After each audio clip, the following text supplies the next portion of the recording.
Hey guys, welcome to episode 4 of Slipping Out. In this episode we're going to be taking a closer look at Resident Evil 4.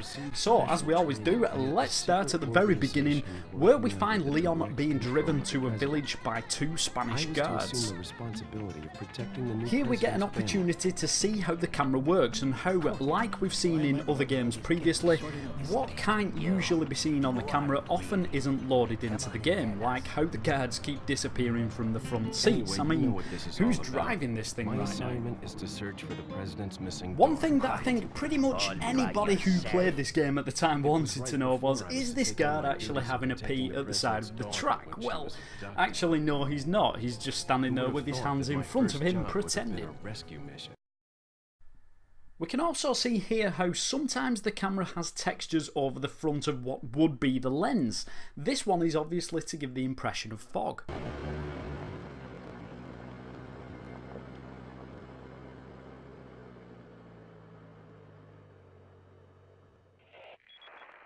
Whilst Leon's on the video calls to Hunnigan, we can take the camera around the back of the display to take a closer look at the character models. The obvious thing to notice is that Hunnigan has no lower torso, probably because we never normally see that far down. Whoever this group is, they sure if we zoom the camera right in, surprisingly we can go behind the clothing textures for Hunnigan, and she has shoulders on her model. We can of course do this for other video calls as well, like the ones from Salazar and Sadler. Weirdly, unlike Hunnigan, we see these two models throughout the game, so I guess for them to be missing the lower torso was just a way of saving memory, although what Sadler is doing right here with his arms is anyone's guess. Sounds bad. One last thing to note is even when the signal's lost in this transmission, Hunnigan is still waiting on the other side. Isn't she a good un? When I was a kid playing this game, one of the main things that I really wanted to know was what was across this bridge, but of course the guards stop us going over there, so let's take the camera and have a peek. Well, it's not too long before we come to the edge of the map. Of course, these tree textures are what covers this from the normal view of the player.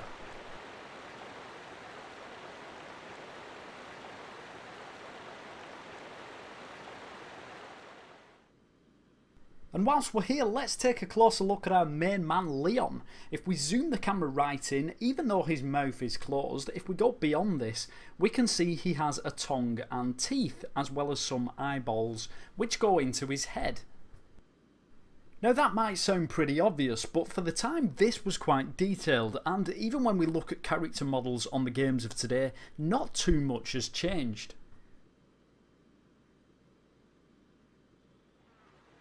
On approaching the first house, we get this cutscene where we can only see the shadow at the window, but does this shadow have an owner?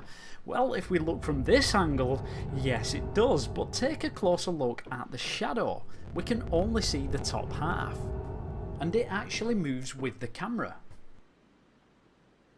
Let's go and take a look inside and see if we can find him.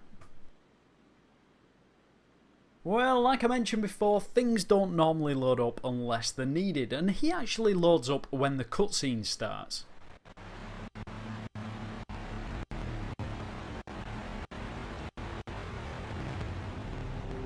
Oh, no. Oh yeah! Let's take a look at the crash site, in particular the vehicles and how the fire effect is done. And we can see here it's pretty much 3 layers of 2D flames, which is kind of cool. It gives a good effect when you're looking down on it. But where are the guards? Well, let's zoom in to the car and we can see just underneath the water there is no one sat in the seats, so they must have got away. And also the guy who was driving the truck, he's also got out and ran off. What's inside the knocking cupboard before we open it? Well, nothing. Of course, in the cutscene we find Lewis in here.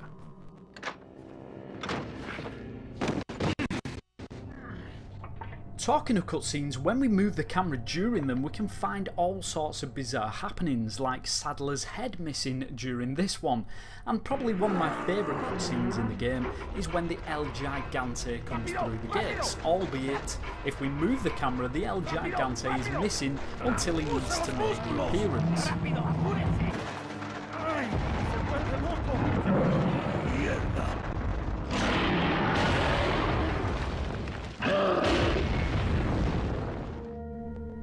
After entering the village church, I wanted to know, was the village still outside? And if we take a look through the window, you'd certainly think so. Although, like most things in these episodes, looks can be deceptive. If we zoom the camera out, we can actually see it's just a 2D texture that's been warped around the window from where we can see.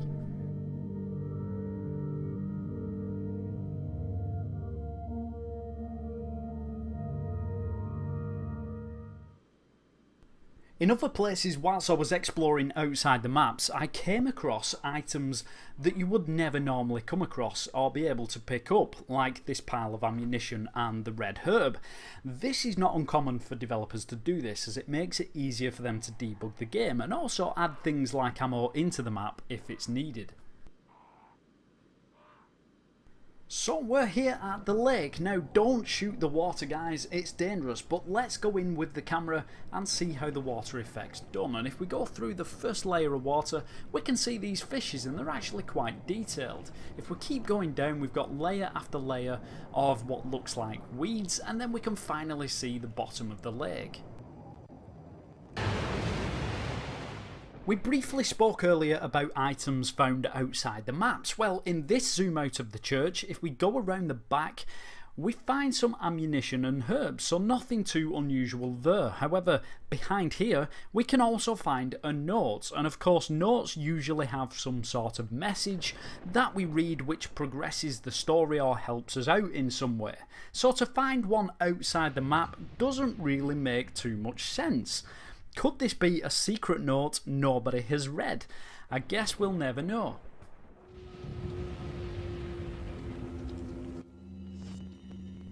You guessed it, we can also take the camera and look around at the inventory screens, and check it out. We have a fully modelled Leon and all the items in our box are 3D, and if we zoom out from the inventory screen map, we can see the whole map in the background that's normally hidden behind that one tiny screen. Pretty cool stuff.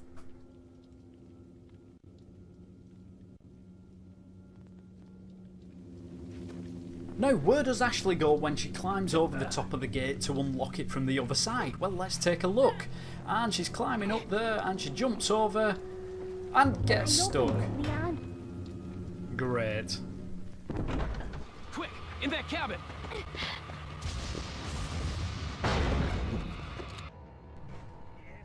Here we can see the horde of zombie villagers that chased us into the cabin thankfully turns into 3 at a time, and we can see from this angle how they respawn after shooting them.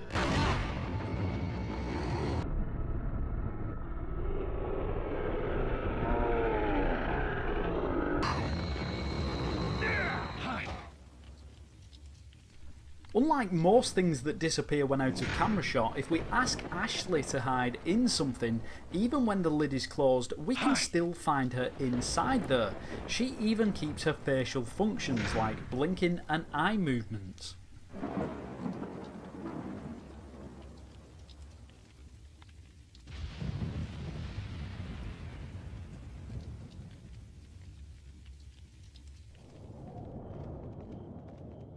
One of my favourite parts in the game was the skylift scene, and the map was pretty large too. If we take the camera and fly it around, we can even see the castle close up that's way off in the distance.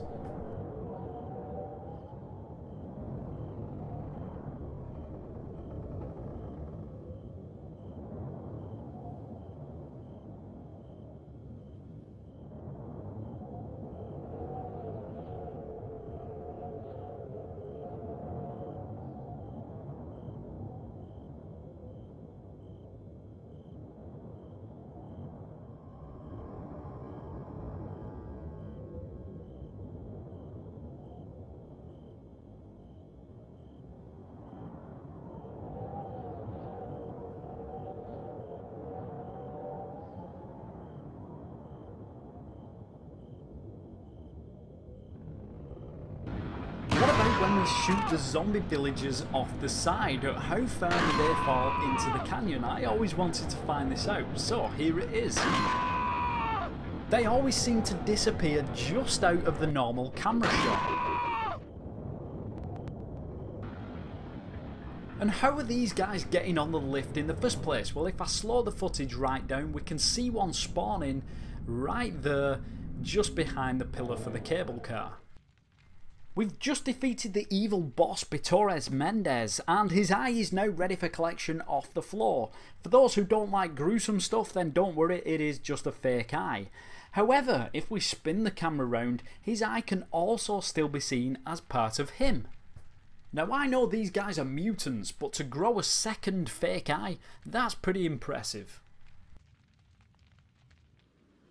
Remember the truck that comes down the hill and crashes if we shoot the driver? I always wondered where this truck was before we trigger it, and here it is sat waiting to be driven by this guy who's already making some crazy facial movements. I also wondered what happens to the large group who chase us into the castle. Well, from looking at this, I guess they just gave up. Maybe they went back to the village.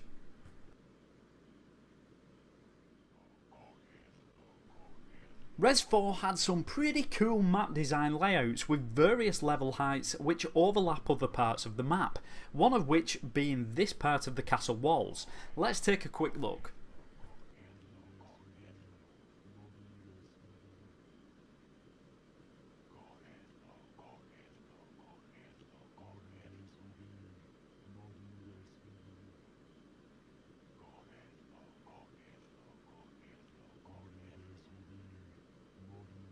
And how are these guys firing the flaming boulders? Well, here it is. They simply have a rock pile that generates the rocks that they pick up, and then they set on fire automatically and get flung towards us. We can also see from this angle that the fire is 2D.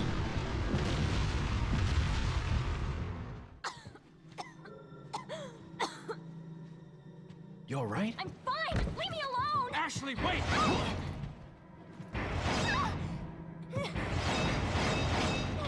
Where does Ashley go when she runs away from Leon and gets caught in the spinning wall trap? Well, let's take the camera to the other side of the wall and have a look. And you guessed it, initially Ashley is on the other side of the wall, but if we zoom the camera back out, she's then disappeared. Don't worry, Ashley. I'm coming for you. One thing I found quite interesting about some of the characters in Res 4, like these enemies who were the golden skull masks, is if we take the camera through the mask, they actually have eyes underneath, even though normally we wouldn't be able to see them because of the mask. And we can also find this on other enemy characters throughout the game, like the guys with the chainsaws. Underneath the sack mask, they are the same model as some of the other villagers that we find.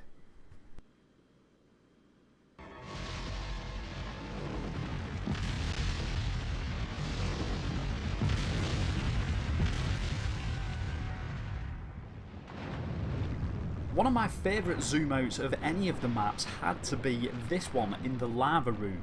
If we go right out with the camera, we can see how the lava rotates around the room to give the impression that it's constantly moving. There's also another red layer underneath that stays still.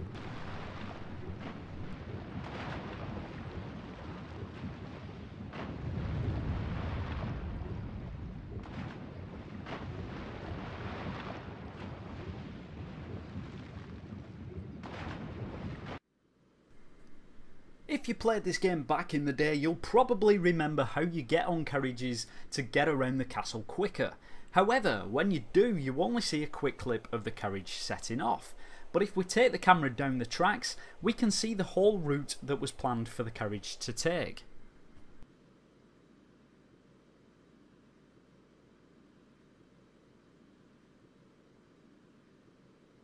Why all that's there, I'm not too sure, but it is pretty interesting to see. Whilst we're here, we also get a great scenery view of part of the castle in the background, and it looks pretty awesome from where we're stood.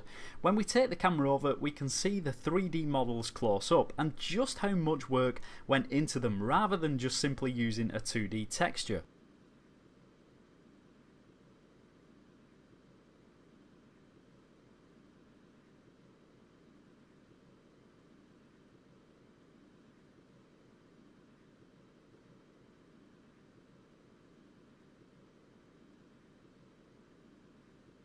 Alright guys, so we're in the room where the roof comes down with the spikes on and crushes us if we're not quick enough. But how does this work? Well, let's take the camera up through the roof, and if we move it back a little bit we can see it's being lowered on chains. But of course it's not being lowered on chains, the roof is just lowering down on its own, and in fact I'm not even sure why there are chains up here because we never normally see them.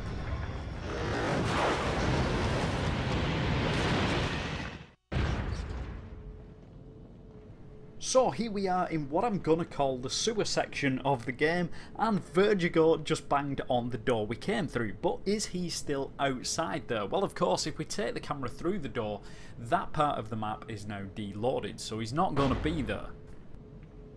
But what he does do is come through the roof to try and stab us with his tail and catch us off guard. Now if I take the camera above the roof we can see how this happens. So as you can see, when it's his tail that comes through the roof, his body model is missing. However, his full character also comes through and tries to grab us. It then shoots back up through the roof and disappears above. This may seem a little strange to you guys, but I remember playing this and wanting to be able to see what was happening inside the mining pit with the large drill. So for anyone else who wanted to know this, here it is. Kind of reminds me of an old kaleidoscope or something.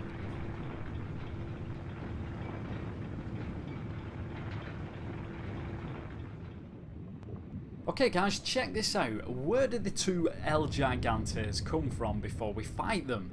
Well, if we slow this footage down we can see they actually drop in from the top of the map just behind the door as we activate the clip.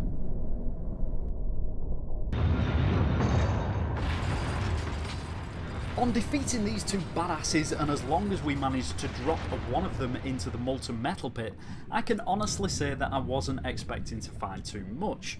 But if we take the camera through the doors, check it out, we can see the El Gigante that we dropped into the pit now has a different but pretty awesome looking skin cover.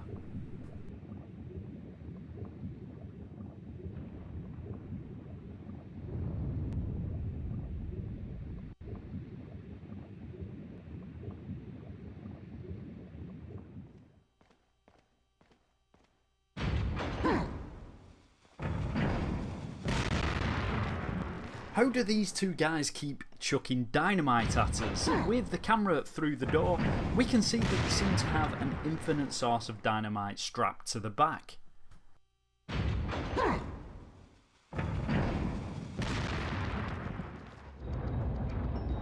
Something a bit different in the game was when we could pick these enemies up with the crane and drop them into the waste chute, but I wanted to find out what happens to them. With the camera at the bottom of the chute we can see they just disappear out of camera shot from the normal angle of the player. One of the more bizarre things I came across in the game is when we come to rescue Ashley, and by going around the corner we can see her skirt seems to be glitching out. I'm not entirely sure why this is happening, but I'll let you guys make your own minds up.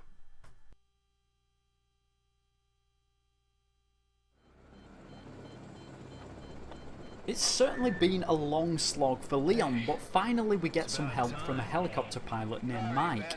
Interestingly, we only see Mike once or twice during the cutscenes, but I did manage to take a look at his face. So this is one of the only times we see Mike, and it's for a split second when he presses the trigger for the minigun, but by spinning the camera round at this point we can see Mike's face, and check out these weird eyes. Now these eyes are unlike any of the other characters that we've seen in the game who use separate texture files.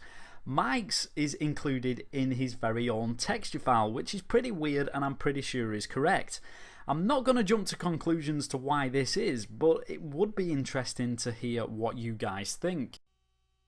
Also, whilst we're talking about the helicopter, take a look at the amount of detail in here. It's pretty astonishing, being I'd assume it would just be the empty shell of a chopper. And please try and excuse my camera work here guys, it was pretty difficult to get these shots whilst the chopper was flying around. Possibly the craziest moment I had whilst filming this episode was when I randomly took the camera to look at some of the scenery that represents the final boss part of the map.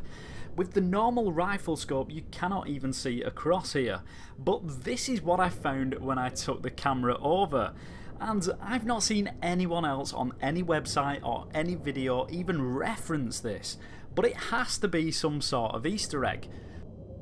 So just who is this? Is it a developer? I have no idea. Have we actually discovered a new secret here at Slippy Slides about Resident Evil 4 after all these years? Please let me know if you've seen this somewhere else, as I'd love to know more about this and who this person is. Okay guys, we are nearly at the end, but I just wanted to do one final zoom out of the final boss map, as it looks pretty impressive and it just shows how big some of the areas out of the maps actually are.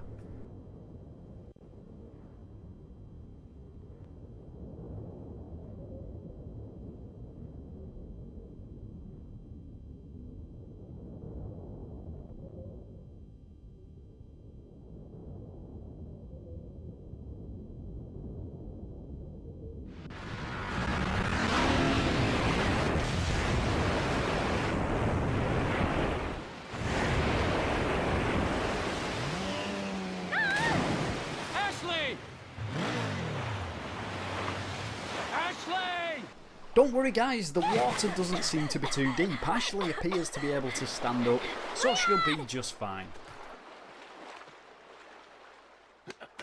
Come on. Let's go home. Sounds like a great idea. Mission accomplished. Right, Leon? Not quite. So that is it for this episode guys. Thank you so much for watching. I hope you've had fun and I hope to catch you soon in future videos. Until then, take care and stay slippy.